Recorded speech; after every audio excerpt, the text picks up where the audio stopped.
I had a patient come in, and I was the fifth provider she had seen, the fourth psychiatrist she had seen. She came in complaining of what she had been complaining of in the very beginning, which was she needed to get her emotions under control. She was describing deep depressive lows, anxious peaks almost all the time, and a rage that was persistent. She also was saying, on top of all of that, she had this baseline where she was not able to focus, hard to start tasks, hard to finish tasks, and difficult to focus on anything for longer than a few seconds. She had been going to different psychiatrists over a 12-year period. In that 12 years, she had been put on over 20 psychiatric medications, and those are antidepressants and mood stabilizers and antipsychotics and combinations of them.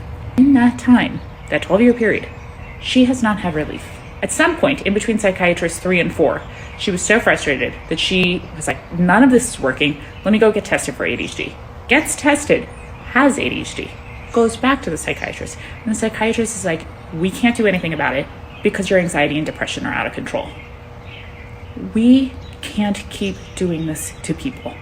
Unless we include emotional regulation as a core component of ADHD, we are going to torture people. This is not surprising. Actually, this is somewhat of a standard experience for many patients in the psychiatric world. 20 medications over a span of 12 years does not surprise me. This is when they talk about ADHD testing. It's typically a cognitive test where the patient is given certain cognitive tasks and their attention, focus, concentration, memory, processing, all of this is evaluated. So when I hear a patient present with these kinds of symptoms, I'm already thinking about root causes. Could be coming from metabolic imbalances. It could be coming from nutritional deficiencies. It could be coming from chronic inflammation, leaky gut, gut dysbiosis. We, as psychiatrists, we are physicians primarily. We are medical doctors, and we should be looking at those root causes. When we address them by correcting the nutrient deficiencies, by removing inflammation, and by detoxifying the brain and the body, you don't have to put them on